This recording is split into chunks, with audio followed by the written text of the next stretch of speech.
మీరు ప్రభుత్వంతో ఢీకొంటున్నారు. అవును. భయం లేదా? తర్వాత ప్రభుత్వాలు మారినప్పుడైనా న్యాయం చేస్తారు కదా.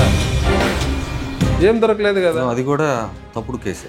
100%, 100% తప్పుడు కేసు. ఎందుకు వెంటాడుతుందా? నేను ఏదైతే కరెక్ట్ అనుకుంటే దానికి ఎప్పుడు నేను అన్నగడకుండా ఫైట్ చేస్తూనే ఉంటా. ఇప్పుడు కూడా ప్రభుత్వం చేసేది తప్పు. ఎందుకంటే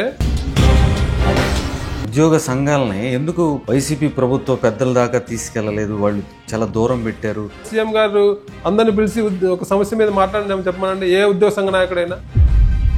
పెండింగ్ బకాయిలకి సంబంధించి మరి ఎందుకు న్యాయం చేయలేకపోయింది? ఎందుకు పెరిగిపోయాయి వైసీపీ హయాంలో? వ్యతిరేకత రావడానికి కారణం అదొక్కటే. డిఏలు మొత్తం ఇచ్చారా? 23 ఏళ్ల సర్వీస్లో ఇంత నిర్లక్ష్యంగా ఉద్యోగుల పట్ల ఇంత చిన్నచూపు చూసే ప్రభుత్వం నేను ఎప్పుడు చూడలే. నెల 1వ తారీఖు జీతం రాకపోవడం, ఈ 2 సమస్యలే గత ప్రభుత్వంలో ఉద్యోగులు ఎక్కువ ఇబ్బంది పెట్టినట్టు, ఉద్యోగులు ఎక్కువ ప్రభుత్వానికి వ్యతిరేకత రావడానికి కారణం.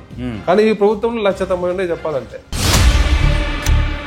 అంటే గవర్నమెంట్ ఉద్దేశం ఏంది? ఈ పిఆర్సీని 2029 ఎలక్షన్ దాకా లాగాలి.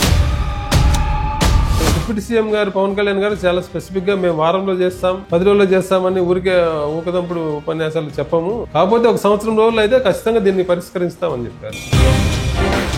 ఉద్యోగులను ఇబ్బంది పెట్టే సందర్భాలు చాలా ఉన్నాయి. ఉద్యోగులను చిన్నచూపు చూసి, అంటే పోలీసుల మీద కౌంటర్ కేసు పెట్టడం అనేది చరిత్రలో ఎప్పుడు జరగలే.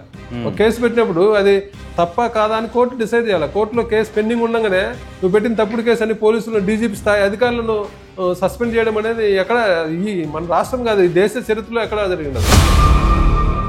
12 డిఏలు తీసుకున్నారు, పిఆర్సీ ఇచ్చింది, ఐఆర్ ఇచ్చింది, ఇన్ని చేసినప్పటికీ కూడా ఎందుకు అంత గ్యాప్ ఎందుకు వచ్చింది? పాత ప్రభుత్వాన్ని ఇప్పుడు పోల్చుకుంటే పాత ప్రభుత్వం 100 రెట్లు మేలు. గ్రామ వార్డు సచివాలయ ఉద్యోగుల సమస్యలు ఏంటి? వాళ్ళ పరిస్థితి ఎట్లా ఉందంటే ఇప్పుడు 9 లక్షల కోట్ల పైచిలకు అప్పు ఉంది. మీ పెండింగ్ బకాయిలు 30,000 కోట్లు ఎప్పటిలోగా మీకు ఇచ్చే అవకాశం ఉంటుంది అనుకుంటున్నారు? దసరా తర్వాత ఖచ్చితంగా దీని మీద కార్యాచరణ వెళ్ళడానికి అందరూ సిద్ధంగా ఉన్నారు. భారం ఎక్కువైతే రద్దు చేసే అవకాశం ఏమైనా ఉందా? భారం ఎక్కువ